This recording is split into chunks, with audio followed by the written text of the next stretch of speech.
Sí. Muy buenas tardes. ¿Qué tal?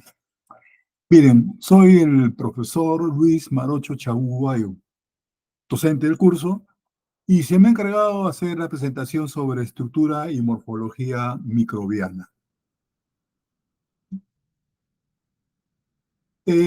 Bueno, sé que gran parte de esta clase ya han recibido los conceptos en las clases anteriores, pero voy a enfatizar en algunos aspectos que tenemos que tener muy presente, sobre todo para entender mejor esta clase. En principio, estamos iniciando la clase y señalando de que la Tierra está pues habitada por muchas formas de vida. Y más o menos si hablamos de especies animales, hablamos de 320, de 1 millón de especies de animales y tenemos 325.000 especies de plantas. Pero evidentemente son muchos más los seres vivos, varios millones de especies diferentes que viven en este planeta. Bueno, quien se ocupa de establecer, de hacer un orden y agrupar a todos los organismos vivos es pues evidentemente la taxonomía, ¿no? Una rama de la biología que no solamente identifica, sino que caracteriza a los diferentes microorganismos, a los organismos que existen en el planeta. Justamente en ese trabajo tenemos una primera clasificación taxonómica y esta se remonta a 350 años antes de Cristo, cuando Aristóteles, filósofo griego, dividió a todos los organismos vivos, aquellos que él observaba, se movían en dos grupos, ¿no? O vivos también, los que se movían y los que no se movían, en dos grupos, el reino animal y el reino vegetal. Eh, y es así que él, los seres vivos para él, en ese entonces, comprendía a los animales y a las plantas, y dentro de las plantas a los árboles, arbustos y hierbas. No fue hasta 1675, en el año en el que Anton van Leeuwenhoek, su actividad era comerciante de telas, natural de Holanda, a manera de hobby, de entretenimiento, fabricó lentes biconvexos que él montó sobre placas metálicas. Y es siendo este el primer microscopio, ¿no? Y a través de este microscopio de un solo lente, del tamaño de la cabeza de un alfiler, pudo visualizar o estructuras vivas o las estructuras observadas hasta 300 veces más grandes de lo que en realidad eran. A las especies o a las estructuras estas que se movían, evidentemente estructuras vivas, les denominó animáculos. Y sabemos en la actualidad que podrían corresponder estos animáculos a bacterias y protozoos. Entonces, también él se ocupó de observar tejidos y así encontró glóbulos rojos, espermatozoides, bacterias y estadios evolutivos de los insectos. Y aquí justamente vemos el microscopio de Leeuwenhoek. En este caso, una lámina metálica. Tenemos una apertura pequeña a través de lo cual, en la que se colocaba un lente y a través del cual observaba el material biológico que él observó. Este lente ya sabemos que aumentaba en 300 veces, o sea, 275 veces, ¿no? El tamaño de los objetos observados. Y es así que también observó diferentes estructuras, por ejemplo, el ciclo vital de una hormiga, observó una pulga, la estructura de una pulga, observó los espermatozoides y evidentemente para lo que nos ocupa, las bacterias, ¿no es cierto? Tanto en su forma cocoides como también bacilares y espirilares. Entonces, pero no fue el único que hizo uso de un microscopio, dado vez de que el inglés Robert Hooke, el año 1667, describe hongos filamentosos, ¿no? Y los visualiza en el microscopio que él fabricó. Que a diferencia del microscopio de Leeuwenhoek, usaba dos lentes. Entonces, estudiando tejidos, ¿no? También vegetales, acuñó por las características observadas, ¿no? A la microestructura, señaló él, fue el primero en denominar células a las células, ¿no? A las estructuras de las cuales estaban formados estos tejidos. Entonces, si bien la microscopía se utilizó para esto, se dejó de lado, si se quiere, el estudio de los animáculos, y esto se mantuvo sin mayor desarrollo durante 200 años, dado de que los microscopios, ¿no? No permitían visualizar por las imperfecciones de los mismos.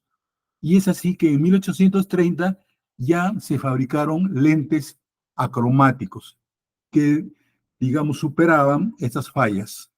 Justo este es el microscopio de Robert Hooke, ¿no? Dos lentes casi parecidos a los microscopios que en algún momento hemos usado, una fuente de luz y bueno, todo lo que corrientemente ya hemos visto en un microscopio. Para el resto de la gente o para la época, esto no pasó, la presencia de estos animáculos no pasó de ser una cosa, digamos, eh, novedosa, eh, llamaba a curiosidad y hasta cierto punto sorpresa, eh, por este inframundo, ¿no? Microscópico, pero no para más no se asoció a la ocurrencia de las enfermedades. Eh, si bien ya hemos hablado de la clasificación de Aristóteles, tenemos una segunda clasificación taxonómica que ya la conocen, dada por Carlos Linneo. Carlos Linneo, austriaco, si no me equivoco, a comienzos del siglo XVIII, la propuso. Y esta clasificación tomaba en cuenta ya las estructuras, ¿no? Y la forma de los organismos, del cuerpo de los organismos que observaba. Y a cada organismo él aseguró o le asignó, obviamente, la categoría de reino, el reino vegetal y el reino animal. Entonces, y a su vez, las subclasificó en subcategorías cada vez más restringidas a características compartidas dentro de estos subgrupos, ¿no? Que la diferenciaban de los organismos, de los otros subgrupos dentro de un mismo reino. Entonces, por esta precisión o por esta forma de profundizar mejor el conocimiento, se le conoce como el padre de la taxonomía moderna. Y entonces, justamente Linneo, la clasificación linneana, establece categorías que van desde el reino hasta la especie, pasando del reino al filo, el filo a la clase al orden, el orden a la familia, el género y la especie. Y justamente estas dos últimas subcategorías de un reino permite, en la actualidad todavía manejamos la clasificación lineana, la denominación de todo ser vivo, de todo ser vivo. Y en el caso de los microorganismos también. Y esta es la que corrientemente denomina, con la denominación binaria, ¿no? Con la que bautizamos o llamamos a los organismos vivos, ¿no? Vale decir, el género vendría a ser el nombre y la especie el apellido del organismo que estamos visualizando. Creo que hasta aquí hay otras categorías. Véase que hasta la fecha no hablamos para nada de microorganismos todavía, ¿no? Pero fue justamente hasta el mediados del siglo XIX, en el que todavía se conocían solamente dos reinos, el animal y el vegetal. Ernest Haeckel, en 1866, ¿no? No muy lejos, ¿no? Ya se habla de la existencia de microorganismos en base a las observaciones hechas, entre otros, por Anton van Leeuwenhoek, y se crea un nuevo reino que los comprende a estos microorganismos que inicialmente fueron denominados los protistas. Obviamente, el desarrollo del microscopio hizo posible, ¿no?, diferenciar estos microorganismos en dos tipos de microorganismos, ¿no? Por un lado, los microorganismos eucariotas y por el otro, los microorganismos procariotas. La diferenciación, podríamos decir, que es que los procariotas, ¿no es cierto?, al carecer de núcleo, se habla de organismos que carecían de núcleo previos a la aparición de organismos que tienen núcleo, que se denominaron posteriormente los eucariotas. Entonces, esto hizo necesaria ubicar pues a las bacterias en un reino diferente de los demás. Entonces, porque estos organismos pues no tenían un núcleo, ¿no? Y entonces, este reino propuesto se denominaría procariotae, ¿no?, previos a la existencia de núcleo. Bueno, Murray hizo lo propio, lo mismo, en 1968. Entonces, hablamos ya de un nuevo reino, el reino de los procariotas. Los procariotas entonces no tienen núcleo, no tienen núcleo diferenciado. Si bien el ácido nucleico posee un ácido nucleico, este no está circunscrito por una membrana nuclear. Entonces, el material genético se encuentra disperso en el citoplasma. Y este espacio se denomina nucleoide. Entonces, ya tenemos, ¿no?, que los microorganismos se diferencian, pues, ¿no?, entre lo que podríamos denominar una célula procariótica, ¿no?, carente de núcleo, decíamos nucleoide, y una célula eucariota con la presencia de una membrana nuclear y por consiguiente la aparición de un núcleo. Y dentro de estas organelas que no tienen organelas en el citoplasma, que no tienen las células en las células eucariotas, que no tienen las células procariotas. Las células procariotas tienen una única organela, que son los ribosomas, ¿no?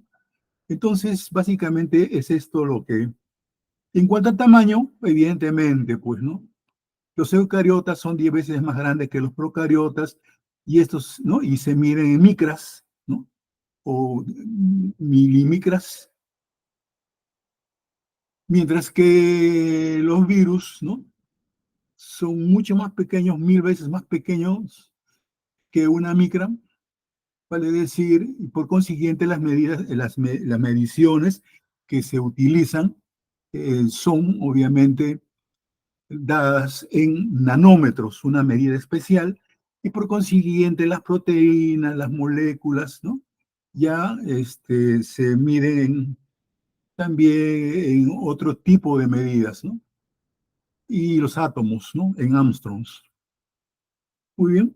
Entonces, las bacterias. Hablando ya de las bacterias, ya sabemos entonces que son organismos unicelulares, ya no están comprendidos dentro de los reinos animal ni vegetal.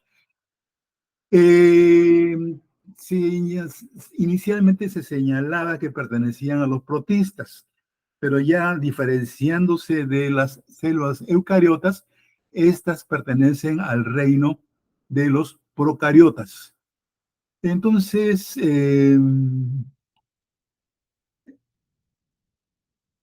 se pueden visualizar en una forma como bastones, ¿no? O también como cocos, bastones que pueden ser rectos o curvos o espirilados, ¿no? Los espirilos, o bien pueden aparecer como esféricos, como los cocos. Y más o menos la longitud va entre 1 y 10 micras, pero promedialmente 5, ¿no? Micras. Bien, entonces eh, hubo una cuarta clasificación taxonómica que ya es la que vamos a tomar en cuenta para juzgar dónde o para ubicar a estos microorganismos bacterianos. La cuarta clasificación taxonómica entonces la propuso un naturalista botánico americano, estadounidense, el año 69. Y propuso 5 reinos. Pregunta, el reino Monera incluye a todos los microorganismos procariotas. ¿De acuerdo? Recuérdenlo, por favor. El reino protista incluye a todos los microorganismos eucariotas unicelulares y también como estas células eucariotas pueden formar al agregarse estructuras multicelulares, entonces también son comprendidos dentro del reino protista, ¿no? Pueden estar comprendidos dentro de este reino. El reino fungi, el reino que incluye a los hongos, ¿de acuerdo? El reino plantae corresponde al reino vegetal y el reino animalia corresponde al reino animal. Entonces, está claro de que las bacterias están dentro de un reino que actualmente reconocemos dentro del reino Monera. Pregunta, ¿no? Entonces, los seres vivos tienen 5 reinos: Animalia, Plantae, Protista, Fungi y Monera, donde están las bacterias. Ahora, no quedó todo ahí, ¿eh? Y hay finalmente una quinta clasificación taxonómica que mantiene la clasificación de Whittaker, pero que agrega una categoría más que está por encima del reino. ¿Y cuál es? La quinta clasificación taxonómica agrega la categoría de dominio. Dominio. Entonces, y esto en razón ya no de la morfología de las bacterias o de las estructuras biológicas, sino que en este caso se hace ya en base a la composición del ARN ribosómico y eh, el reconocimiento de que dentro del reino Monera existen 2 tipos de células procariotas. Por un lado, las bacterias que ya sabíamos que estaban en este reino, y por otro lado, ¿no? El reino, las arqueas, un organismo muy parecido a las bacterias, pero que no, obviamente, su estructura es muy diferente.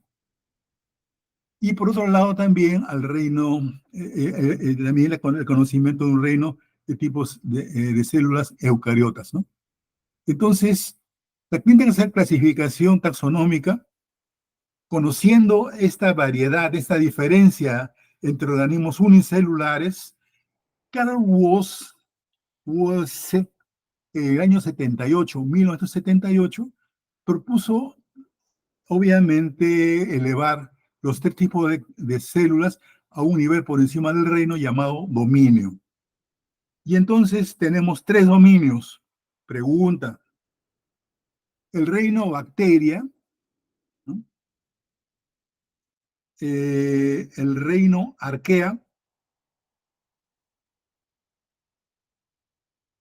a ver, acá estamos. Entonces, a todo lo que ya conocíamos como clasificación, agregamos dominio. Y es así que dentro de ese reino, eh, dentro de los 5 reinos, tenemos los dominios bacteria, dominios, bacterias, dominios arcaea y el dominio eucaria, células eucariotas, ¿no? Y todos los seres vivos que podrían formarse a partir de estas células. Arcaea, que son las bacterias poco conocidas, ¿no? Poco conocidas porque esto data del 80 más o menos, en que se descubrieron y que su estructura, si bien o su forma es parecida a la de las bacterias, la estructura es diferente. Y tenemos a las bacterias con todas las variedades, ¿no? Géneros, especies, de acuerdo a la clasificación conocida. Muy bien. Evidentemente aquí no cuentan los virus, porque no están asignados a ningún reino, dado que estos organismos son acelulares. Entonces, algunas características las comparten con los seres vivientes, pero todavía no se ha establecido que estos correspondan a microorganismos. Las bacterias entonces son seres vivos, unicelulares y procariotas. Están en cualquier lugar, son ubicuas. Y en términos de adaptación, pues en zonas inimaginablemente inhóspitas pueden existir. Eh, y podemos encontrarlas en todas partes. Aquí, por ejemplo, se señala de que para cubrir una cabeza de alfiler necesitaríamos una cabeza de alfiler solamente unos 3 millones de bacterias. La morfología ya vamos a ver que difiere entre las bacterias y permite también clasificarlas de acuerdo a ese criterio. Y por consiguiente son pleomórficas, ¿no? Se habla de pleomorfismo. Hay tamaños y formas, hemos mencionado entre 1 y 10, acá mencionan entre 0,2 y 10 milimicras o micras, ¿no? Y las formas que pueden adoptar pueden esféricas, cuando hablamos de los cocos, bastones, como cuando hablamos de los bacilos, y espirilares o helicoidales, cuando hablamos de las espiroquetas. Y aquí las formas, que ya más o menos creo que ya ustedes han podido reparar anteriormente, ¿no? Los cocos también, ya mencionamos, que son pues la traducción del griego se refiere a granos, ¿no? En forma esférica, y al agruparse podemos distinguir la forma como estos se agrupan, ¿no?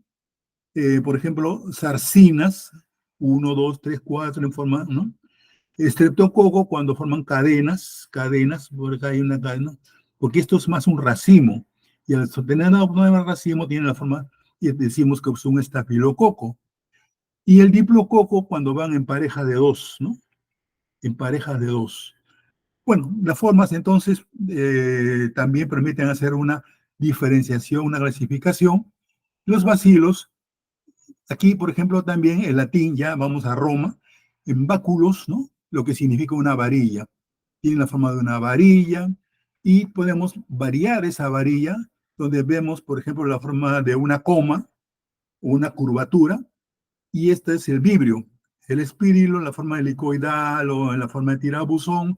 El coco bacilo, un bacilo que es corto, tan corto que se parece o asemeja a un coco. Y las fusiformes son bacilos que tienen punta, vale decir, bacilos alargados, delgados, en forma de filamento cabello. Todo lo que estamos describiendo en las fotos, y vemos acá las espiroquetas que te decíamos helicoidal. Muy bien, esto es un poco una aproximación. Ahora la clase del día de hoy. Las estructuras bacterianas, ¿no es cierto? Las estructuras bacterianas. Y partimos desde Hans Christian Joachim Gram. Él hizo una primera clasificación de las bacterias desde el punto de vista de las características que adoptan las bacterias con la coloración, ¿no? La coloración que permitía de diferenciar una característica, la capacidad de la pared bacteriana, en este caso, de fijar un colorante, que es el cristal violeta. Si lo fijaba, la bacteria se veía violeta, y si no la fijaba, se mostraba la bacteria del color del segundo colorante, que denominamos contraste, a la bacteria dice el color rojo, ¿no? Un color rojo. Entonces, la pared celular es un elemento importante dentro de la bacteria, que está alrededor de la bacteria. Prácticamente es una cubierta rígida que recubre y que está por encima de la membrana plasmática. Entonces, es la parte externa en las bacterias que no forman cápsula, ¿no? ¿Cuál es su componente principal? Es una estructura que tiene proteínas y carbohidratos, y por consiguiente es un péptido glicano que se dispone formando una malla, sí, a manera de malla, que envuelve a la célula. Entonces, vamos a ver que hay dos tipos de pared, ¿no?, en las bacterias, de acuerdo al grosor y la forma.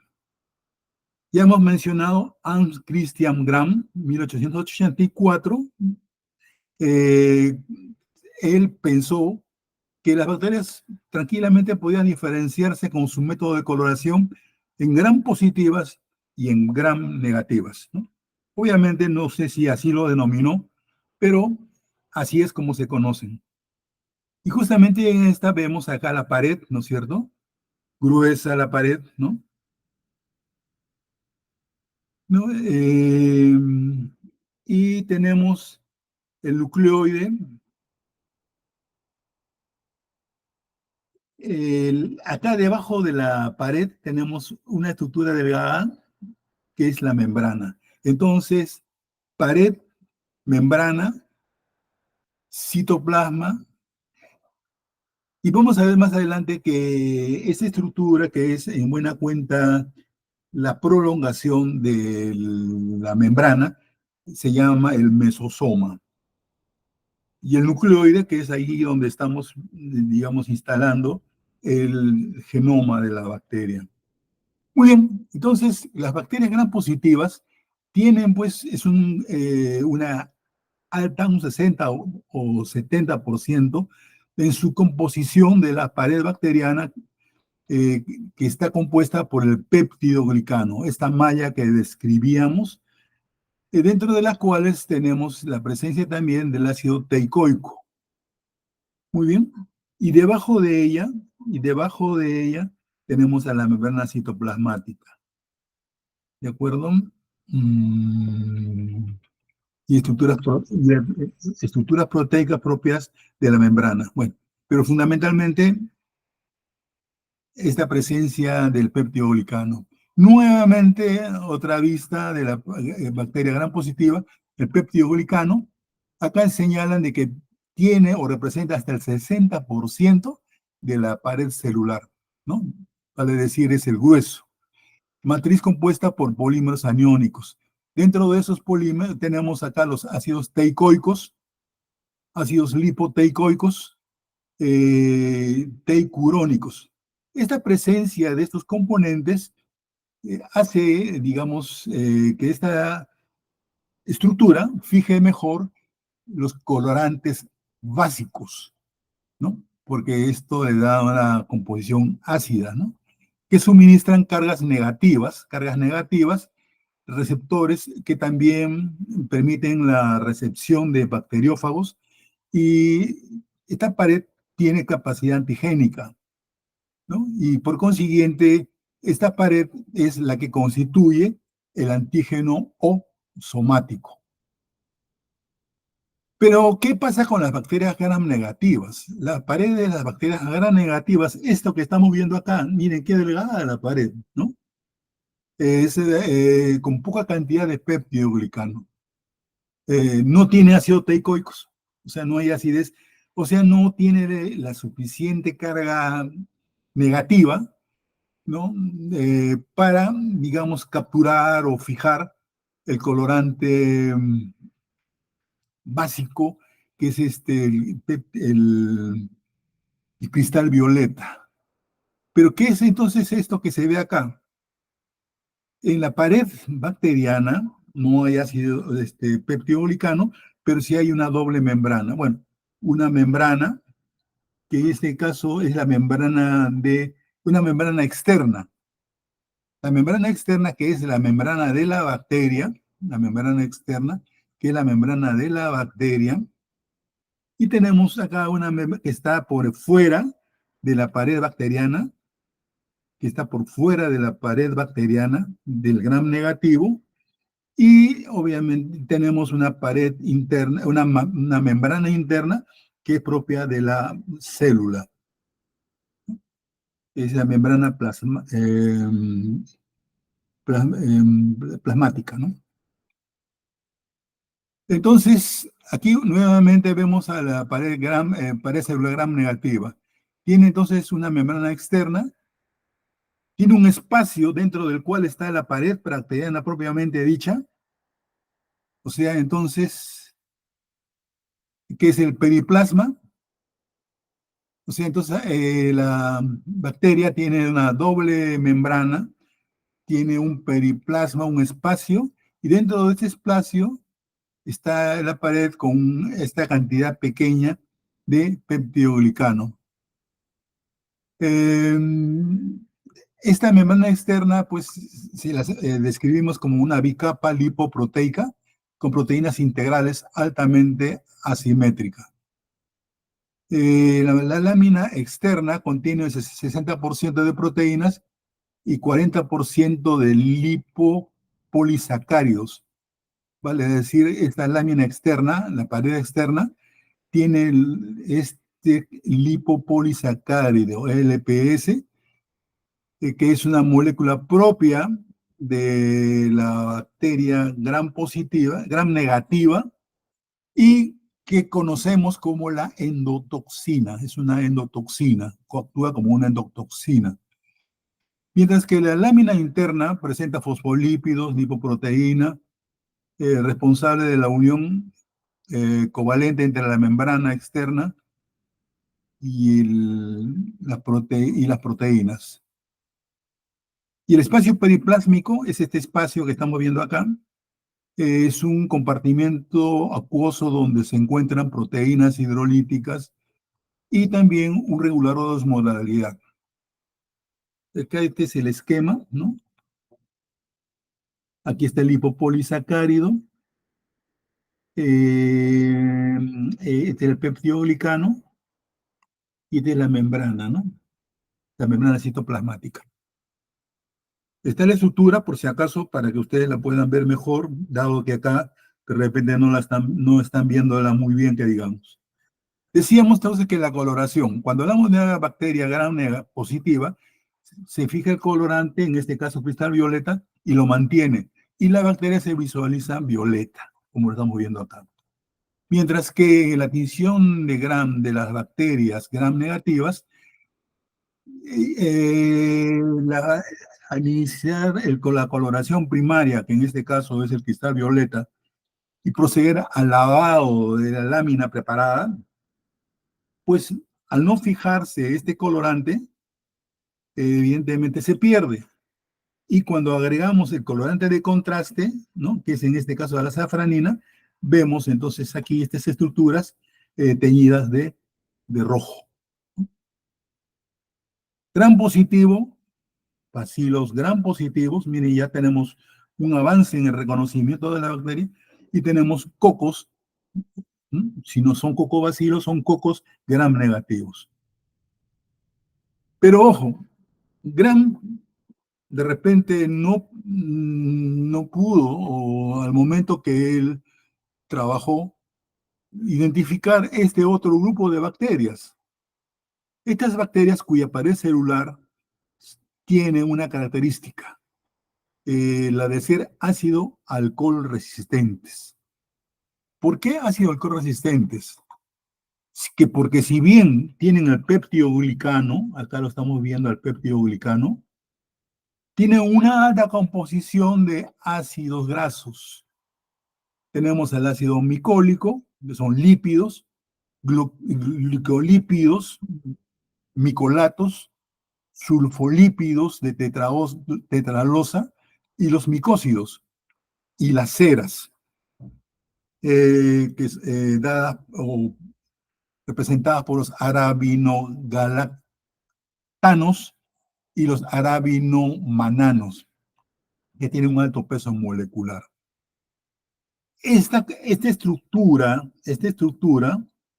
pues le confiere a la pared bacteriana de las bacterias ácido alcohol resistentes, ¿no? Dentro de los cuales tenemos al bacilo, al Mycobacterium tuberculoso, le confiere un carácter hidrófobo, rechazo al agua, ¿no? Por su consistencia seria, grumos. Resistencia a la desecación, o sea, difícilmente la bacteria pierde líquidos y por consiguiente se puede mantener viable por mucho tiempo. Resistencia a agentes antibacterianos. Obviamente no es fácil, digamos, con agentes antibacterianos eliminarlas de un foco. Entonces, porque son ácido, álcalis, resistentes, resistencia a los detergentes, a los colorantes. Por eso es difícil su coloración. Y tenemos también una resistencia a la decoloración, ¿no? Que corrientemente se utiliza para saber si han fijado o no el colorante con la mezcla de ácido y alcohol. Entonces, estas características de la pared no solamente están en el Mycobacterium, también están en otro tipo de bacterias, como por ejemplo la nocardia y algunos coriniformes, o sea, el Corinebacterium, por ejemplo, ¿no? Entonces, estas características hay que reconocer. Ya tenemos tres tipos de bacterias desde el punto de vista las características tintoriales. La coloración, decíamos, tiene que seguir ciertos pasos, pero esencialmente hay uno, que es el que corrientemente, una vez que preparamos la muestra y aplicamos el colorante, sobre todo en este caso, que el colorante primario, en este caso, es la fucsina ácida. Hay una confusión, ¿no?, entre lo que es la fucsina básica, que es la que usamos en el GRAM, y esta que usamos en la coloración de Ziehl-Neelsen, o la coloración para micobacterias ácido alcohol resistentes, es la fucsina ácida, porque esta fucsina está combinada con el ácido fénico. Entonces, justamente ahí es aquí con el calor, vemos acá el flameado, el calor, disuelve estos componentes lipídicos y por consiguiente facilita la penetración del colorante que estamos empleando, ¿no?, para la coloración, que de no ser coloreada, de no ser ácido alcohol resistente, a la hora de la decoloración, evidentemente la bacteria no fija el colorante y Posteriormente, el colorante de contraste es el azul de metileno. Y de ser azul la bacteria, entonces ya es negativo. Justamente acá estamos viendo eso, ¿no? A ver. Aquí, por ejemplo, entonces, la bacteria ácido alcohol resistente, ¿no? Vemos, ¿no?, que mantiene su coloración y se visualizan rojo, ¿no? Mientras que, y miren, fucina fenicada, colorante primario, el primer colorante que utilizamos. Y en el caso de las bacterias no ácido alcohol resistentes, tenemos que se pierde el colorante porque no se ha fijado y adopta la coloración del segundo colorante, que es el azul de metileno. Muy bien, entonces se ve azul, ¿no? Y una prueba de esto es esto, es el bacilo tuberculoso, y vean ustedes la coloración. Ha fijado, en este caso, al colorante primario, que es el colorante que inicialmente colocamos, que es la fucina ácida. Vuelvo a insistir en eso. Y bueno, entonces, muy bien, hasta aquí estaríamos casi acabando un poco la clase. Cuando señalamos, por ejemplo, de que según las características de la pared celular, preguntan, ya están avisados, advertidos. La clasificación taxonómica más utilizada divide a las bacterias según las características de la pared celular, ojo, de acuerdo a las características, en cuatro grandes grupos, bueno, en tres grupos, ¿no? En tres grupos. No, cuatro. Acá me pareció ver tres. Una primera es la Gracilicutes. ¿Qué significa? Son aquellas bacterias cuya pared es delgada, como las del tipo gram negativas. ¿De acuerdo?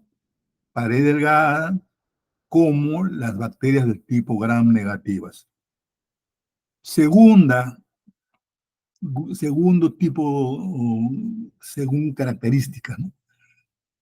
Bacterias de la división Firmicutes, Firmicutes, que son bacterias que tienen paredes gruesas, paredes celulares gruesas, del tipo de gram positivas.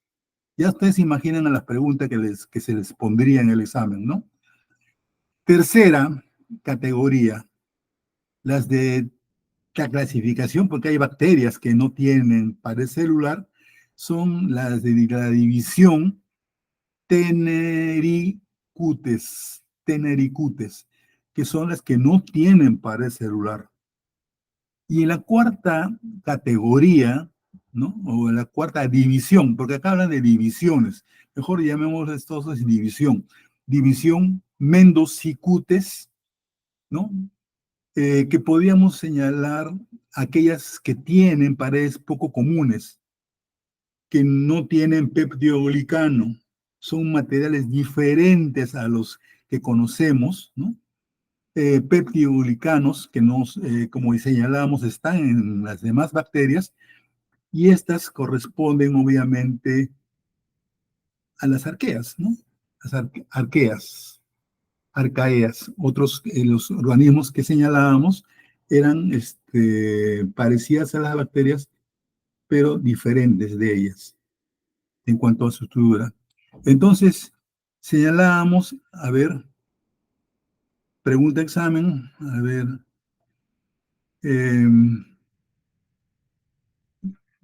hemos mencionado entonces estas paredes, estas bacterias, ¿no?, que tienen una estructura diferente a las que ya hemos descrito anteriormente, y en estas Mendocicutes se encuentran, ¿quién? Las arquebacterias.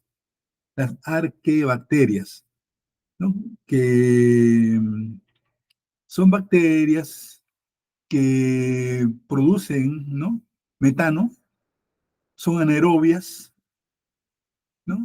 Tenemos a las halobacterias, ¿no?, que para su desarrollo necesitan concentraciones muy elevadas de sal, y tenemos también a las termoacidófilas, que necesitan azufre y son muy termófilas, o sea, el calor, necesita mucho calor, ¿no? Esto era lo que... Entonces, ya las arqueabacterias ya están consideradas dentro de un reino aparte. Ya no pertenecen entonces al reino eh, Procariota, sino ya pertenece a un reino diferente, ¿no? Arquea. Muy bien, hasta aquí hemos mencionado lo más importante de la clase. Pero tenemos después la membrana celular. Esta es una estructura sumamente delgada, tiene más o menos 8 nanómetros de espesor, y en su estructura vital, pues, eh, si no existe esta, la célula pierde su vitalidad. Es una doble membrana, ¿no? Lipídica, ¿no? Fosfolipídica, tiene proteínas, ¿no? Tiene glicolípidos superficialmente. Y aquí entonces pregunta también que debo de señalar, es que esta pared, esta membrana, estamos hablando ya de la membrana, que ya hemos mencionado su estructura, puede tener pliegues que vienen a corresponder a prolongaciones con las cuales la membrana amplía su superficie, pero como no puede ir hacia afuera, queda dentro y se forman pliegues. Recuerden que la membrana tiene funciones, entre ellos la absortiva, la de intercambio de solutos.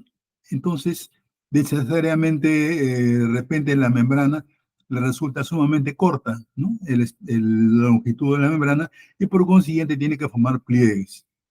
Bueno, acá aprovechamos y vemos otras estructuras que hemos mencionado en las bacterias, por ejemplo, los ribosomas. Tenemos el nucleoide, el citoplasma, que vamos a ver después también, que no es lo que inicialmente se pensaba que es solamente agua, ¿no? Sales y solutos, ¿no? O moléculas, sino hay algo más. La pared celular que está por fuera de la membrana, y aquí estamos nuevamente en la membrana.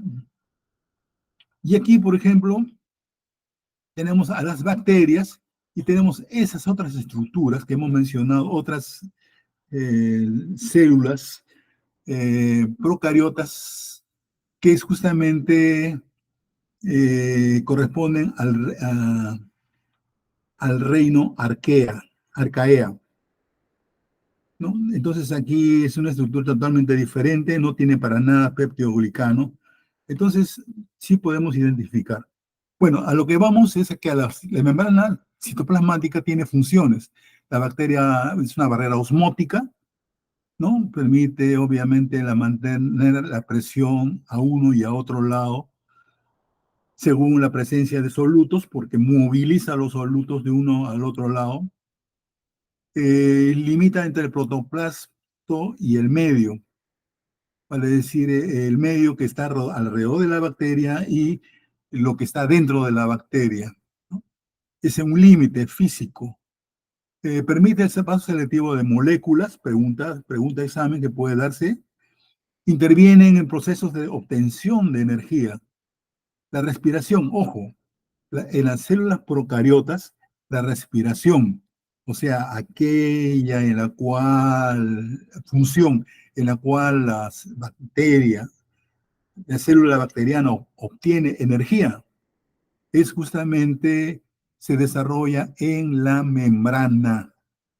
Mientras que en las células eucariotas, la obtención de la energía se obtiene en el proceso de respiración que se desarrolla en las mitocondrias, en la pared interna de las mitocondrias. Entonces está claro, por favor, no se vayan a confundir. También participa en la biosíntesis de componentes de envoltura. Por ejemplo, gran parte de las estructuras que forman la pared, la membrana y las cápsulas se dan en la membrana. Y también en la secreción de proteínas y otras macromoléculas también interviene la membrana. Entonces, aquí justamente la respiración celular, no voy a detenerme mucho acá, justamente la obtención de energía. Y la energía, ¿no es cierto?, se mantiene, se almacena en las mitocondrias o se almacena en la membrana celular, en el caso de las células procariotas, y en las mitocondrias, en el caso de las células eucariotas, en una molécula química que se denomina, en moléculas, monedas, o sea, moléculas, que es el de ATP, adenosín trifosfato. ¿De acuerdo? Entonces, acá las comparan con monedas de energía listas para usar en los procesos de la vida. Claro, en nuestra actividad permanente de los órganos, de todas las células, se requiere energía. Y esta energía podríamos compararla con explosiones que se internan, a partir de las cuales se genera, pues obviamente, esta energía que permite hacer una actividad. Eh, entonces, y esto sencillamente por la separación, por la salida del fósforo, y, y el ATP pasa a ser ADP. Bueno, entonces todo esto es lo que corrientemente se hace en la membrana, y esto es lo que corrientemente conocemos como la respiración celular. En el caso de la aerobiosis, donde el oxígeno viene a ser quizás uno de los elementos necesarios para que esta respiración se dé. ¿Dónde se da esto? En la membrana citoplasmática. Repetimos, en las células eucariotas estas reacciones ocurren dentro de las mitocondrias eucariotas, y en las procariotas se producen estructuras respiratorias en la membrana plasmática. Muy bien, el citoplasma, ¿no? Entonces decíamos que había algo más en el citoplasma que agua, porque en todo caso estaríamos viendo que las organelas, en este caso el ácido nucleico, las ribosomas, estarían flotando en agua, y las moléculas y sales. No, lo que se ha comprobado es la presencia de estructuras fibrosas similar a un citoesqueleto de las células eucariotas, ¿no? De las células eucariotas, que es justamente como rieles, ¿no? Que dentro del citoplasma permiten el traslado, o sea, forman una matriz, que es, obviamente fuera de esto es agua lo que existe. Las enzimas necesarias, las enzimas necesarias para las actividades metabólicas suelen ubicarse en el citoplasma, y ahí están aquí, ¿no? Y ahí se encuentran ribosomas, cromosomas y plásmidos. Los ribosomas entonces tienen un tamaño más pequeño que los ribosomas de las eucariotas, ¿no? O sea, bueno, ya hemos señalado todos para qué es. Este es el citoesqueleto, más o menos, ¿no? Va por allí. Las características, y el esqueleto entonces mantiene, al igual que en el ser humano, los órganos o las organelas en su lugar. Tenemos otra estructura que son los ribosomas, que están ya en el citoplasma, ¿no? Donde también están los cromosomas, pero sin la membrana nuclear. Entonces, pared celular, membrana celular, citoplasma, y están los ribosomas. Muy bien. El citoplasma, ¿qué función tiene? Ayuda a la célula a mantener su forma y da soporte a la célula. Una variedad de orgánulos celulares mantienen su lugar al citoesqueleto, ya lo hemos dicho. El citoesqueleto no es una estructura estática, pero puede desmontar y volver a ensamblar sus partes. Claro, se puede nuevamente tejer, ¿no?, una nueva matriz dentro, o sea, es bastante móvil, activa, para permitir la movilidad interna y general de la célula. Eh, Transporte de vesículas dentro y fuera de la célula, vale decir, permite salida y entrada de estas estructuras vesiculares.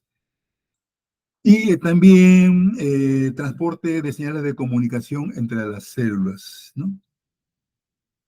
Y justamente una de ellas tendríamos a hablar cuando hablemos de los genomas.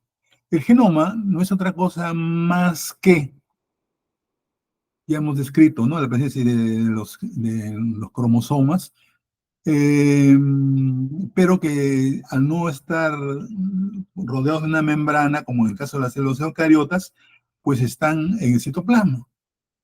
Es un único cromosoma, no hay, digamos, más cromosomas, que se denomina genóforo, que es una doble cadena de ácido desoxirribonucleico cerrada sobre sí misma.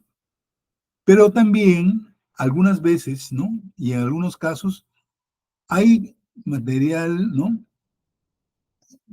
De ácido desoxirribonucleico fuera del área del nucleoide.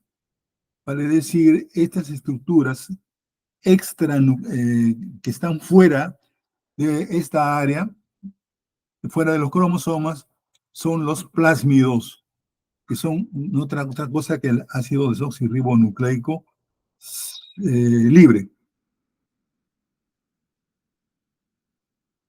Entonces, los plásmidos son cadenas dobles de ácido desoxirribonucleico,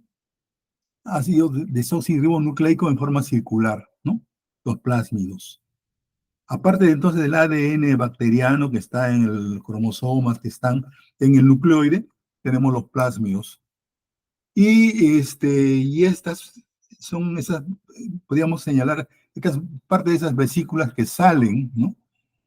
Hacia afuera y pueden simple y llanamente trasladar información a otras células bacterianas, como entre otras, por ejemplo, los factores de resistencia hacia ciertos quimioterápicos o antimicrobianos.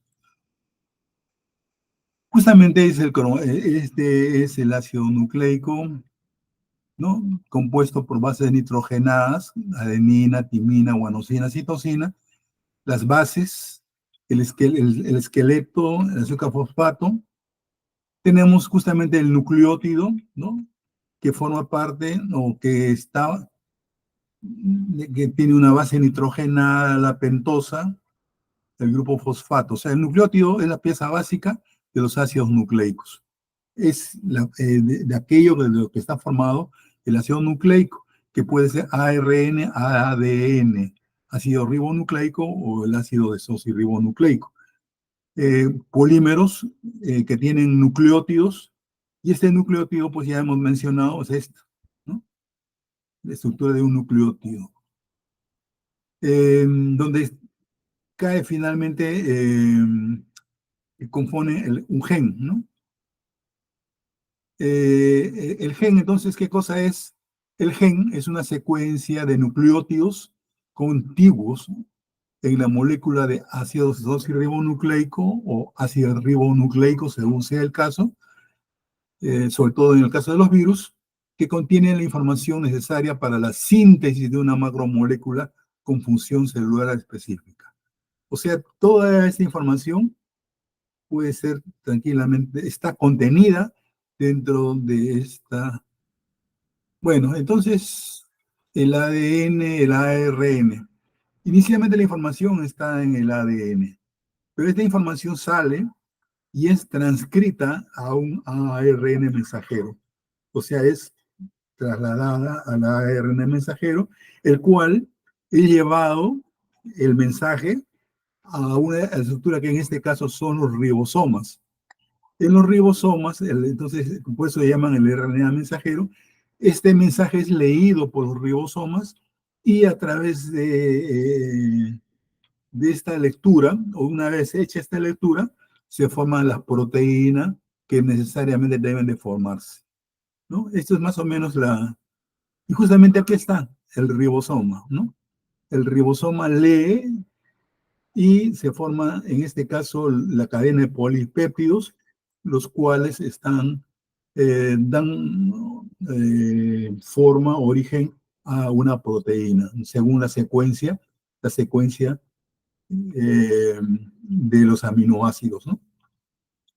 El ARN mensajero, ¿no? Vean cómo el ARN mensajero es leído por una fracción del ribosoma y cómo, mientras una parte del ribosoma copia, El otro, la otra parte del ribosoma traduce y forma obviamente las proteínas, ¿no?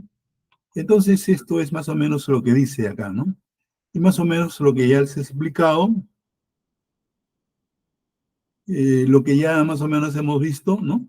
Hay un proceso entonces del ADN de transcripción, o sea, es lo que escribe para que el RNA lleve, ¿no? Lo, eh, a la, y sea traducido, ¿no?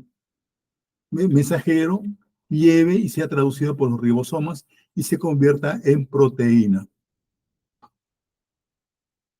Ya estamos terminando la clase, uy, ya estamos acabando la clase y todavía. Flagelos. Los flagelos son estructuras que algunas bacterias tienen, otras no lo tienen. Las que no los tienen son inmóviles, las que sí los tienen son móviles. Son proteínas, son estructuras proteicas alargadas, entonces, que no todas las bacterias tienen y da movimiento a las bacterias. Y los flagelos, entonces, ¿de dónde vierten? Se forman en la membrana plasmática, ¿no? Atraviesan la pared y se extienden hacia el exterior de la célula. Entonces, de acuerdo a la ubicación de estas estructuras, en estos por los flagelos, podemos ver que si hay en un extremo, el flagelo, lo decimos que es monotrico. Lofotrico puede, las bacterias se ubican en ambos extremos. No, pueden ubicarse en un extremo, pero no una, sino varias, dos o más flagelos. Anfítricos, anfítricos cuando las bacterias se localizan en ambos extremos y perítricos en toda la superficie bacteriana, ¿no? Entonces, está claro esto, ¿no? Bueno, aquí la parte de ustedes se van a leer mejor, más directamente. El filamento es lo que vemos, ¿no? Y está formada por unidades de flagelina. Acá vemos una bacteria con flagelos. El codo gancho es una estructura con la cual se une, se fija el flagelo, o sea, ensamblan, ¿no? Estas unidades de proteína. eh, y finalmente, bueno, y tenemos esta estructura que es importante, el corpúsculo basal. Es el motorcito que hace que se movilice esta estructura flagelar. De la estructura la van a detener ustedes. Esta puede ser una pregunta de examen. Mm, también, más o menos ya les expliqué esto. Ya estamos, ojalá que estemos en el tiempo. Ya les expliqué esto. Ya también les mencioné esto. Bueno, algo que tenía que decirles. Ah, sí. Este motorcito, que en realidad se ubica entre la membrana y la pared, ¿no? Justo aquí, nunca deja de estar, siempre mantiene movimiento. Y el movimiento de este motorcito, que es ¿cómo se llama? El núcleo, ¿cómo le llaman? El corpúsculo basal, nunca deja de estar en movimiento y este es rotatorio y gira más o menos a 1000 revoluciones por minuto, ¿no? Entonces, es importante ese detalle, ¿no? Pero ojo, en algunas bacterias, ¿no? Tenemos otras estructuras. Tenemos, por ejemplo, las fimbrias. Estas son importantes tomarlas en cuenta. Son estructuras proteicas, ¿no? La pilina, que son cortas, a diferencia de los flagelos. También parten de la membrana plasmática, atraviesan la pared y se extienden alrededor de la célula. Hay dos tipos de fimbrias. Una es la función de adherencia. Este es el factor por el cual las bacterias se adhieren a la célula a la cual van a invadir. ¿no? Entonces, es un factor de fijación, de adhesión, y por otro lado también es un medio de intercambio, ¿no? Porque facilitan el proceso de la conjugación, vale decir, entre el material genético de una célula a la otra, ¿no? El material genético. Y el material genético puede ser uno, de repente podríamos señalar la transferencia de información respecto a la resistencia antimicrobiana, a los antimicrobianos, ¿no? Entonces esa es un poco la importancia, ¿no? ¿Qué otra cosa más? Fibras o pelos. Entonces, apéndices filamentosos, ya hemos dicho eso, cortos y finos, están presentes en las bacterias gram negativas y gram positivas, tienen un ensamblaje helicoidal de subunidades de pilina, dejando un pequeño hueco central, crecen desde la base, pueden ser de 1 a cientos y miles, y hay también pelos sexuales, también la reproducción, ¿no? La forma como las bacterias podrían desarrollar la forma reproductiva, ¿no? Podríamos considerarlo. El flagelo, ya estamos viendo acá, y las fimbrias, ¿no? Eso ya está acá. Y ya estamos acabando, fibras adhesivas. Bueno, ya hemos señalado algo de esto. Y pelos sexuales. Son más largos, dicen los pelos sexuales. Están codificados por plásmidos. Sí, pues son los plásmidos los que se transfieren a través de estas fibras. Ya dijimos que los plásmidos transfieren información, el ácido desoxirribonucleico, eh, y la Escherichia coli es un ejemplo de ello. Y tenemos en situaciones difíciles para la bacteria, sobre todo cuando esta bacteria trata de escapar a los mecanismos que pone al frente los elementos del organismo humano para eliminar a estas bacterias, ¿no? La cápsula. Esta envoltura de grosor variable, que tiene un aspecto mucoso, estamos viéndolos acá, que algunas bacterias forman en la parte externa de la pared celular. Fuera de la pared celular formamos la cápsula. Y estas no permiten, ¿no?, que la actividad, por ejemplo, de las células fagocíticas puedan destruir a la bacteria. Y por consiguiente, la bacteria se mantiene viable, ¿no? Entonces, una estructura básicamente dada por polisacáridos, ¿no? La cápsula, entonces, es una estructura superficial viscosa y mucilaginosa. Mm, Hay denominaciones que, y la composición química de una cápsula, hay cápsulas polisacáridas, ¿no? Como por ejemplo los homopolisacáridos neutros, los dextranos, los levanos. Hay heteropolisacáridos aniónicos, azúcares, aminoazúcares. Hay también cápsulas polipeptídicas, en el caso de los bacilos, estructura homogénea de tipo fibroso o capas concéntricas o radiales de una matriz muy hidratada, ¿no? Entonces, evidentemente la estructura puede ser proteica o polisacárida, ¿no? Estas cápsulas que, como vuelvo a repetir, permiten a la bacteria mantener viable. Otra estructura que importante, bueno, las esporas. Estas esporas se producen, algunas bacterias las producen como mecanismo de defensa. ¿Qué hacen? Las bacterias, entonces, en una situación difícil donde no hay nutrientes o donde el medio es adverso, vale decir, condiciones atmosféricas, aire, eh, hay bacterias que no soportan el aire, el oxígeno. Entonces, ¿qué pasa con estas bacterias?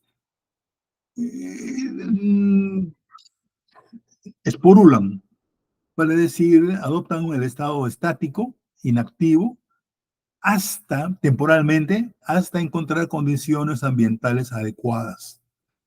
Estas paredes, las esporas, las bacterias convertidas en esporas, tienen paredes gruesas y pueden resistir altas temperaturas, la humedad y otras condiciones desfavorables.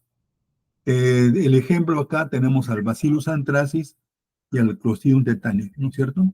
Estas esporas, en algún momento, sobre todo el Bacillus anthracis, eh, fueron o pretendieron ser utilizadas como armas biológicas.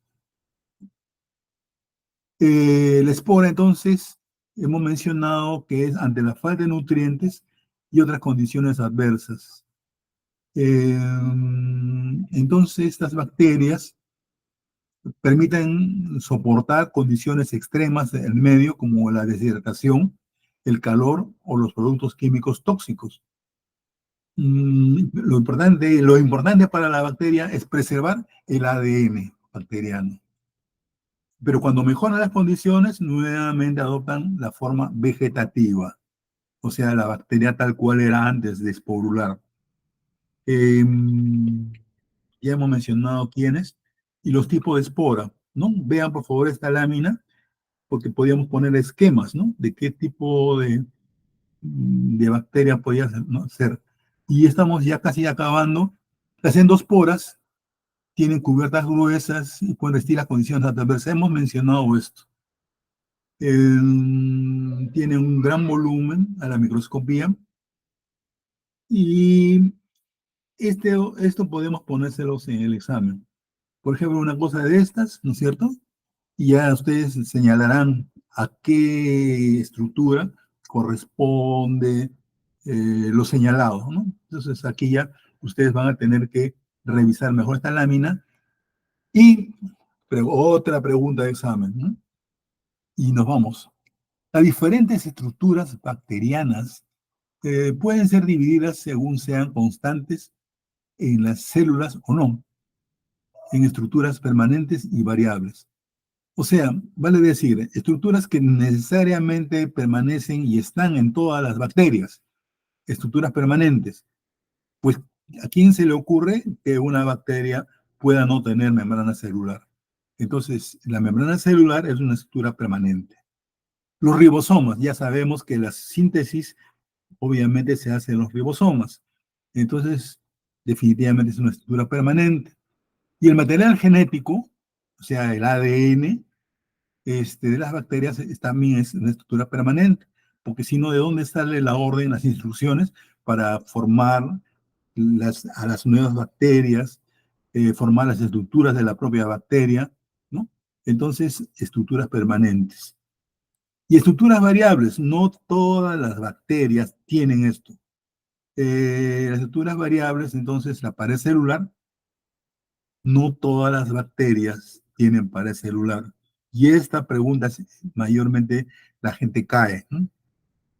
Ponen, ¿no? Hay bacterias como, por ejemplo, la clamidia, el micoplasma, bueno, bacterias que obviamente no tienen pared celular. No todas tienen flagelo. No todas, bueno, se ha señalado, tienen fibras o pilis. No todas producen cápsula. No todas producen esporas. Son estructuras variables, ¿no? Y ya, esta es la última lámina. Les prometo que esto sí es verdad. Es así. Cuando tenemos estas estructuras, entonces, una de las es establecer órganos blancos para la actividad de los antimicrobianos. Frente a la lucha contra las enfermedades, entonces los órganos blancos, vale decir, es la célula bacteriana, la pared bacteriana, ¿no? Es un órgano blanco. Otro órgano blanco es la membrana bacteriana es otro órgano blanco, los antimicóticos, muchos antimicóticos actúan en esta. Tenemos otro órgano blanco, los ribosomas, ¿no? Entonces aquí ya detenemos la formación de nuevas estructuras y por consiguiente, pues matamos a la bacteria y es en todo caso ahí todo un grupo de antimicrobianos actúan sobre los ribosomas. Tenemos otro elemento importante blanco, es el ácido nucleico. Y aquí hay varios mecanismos por los cuales se actúa sobre el ácido nucleico y por consiguiente, pues también la membrana, la bacteria muere, ¿no? Si es que el antibiótico actúa y daña esta estructura. Muy bien, creo que esto sería de momento órganos blancos, no creo que por ahí se me esté escapando alguno. Y solamente queda por agradecerles a ustedes, ¿no? Por su atención y ya nos veremos en la práctica, pues. Muchas gracias por todo y hasta la próxima.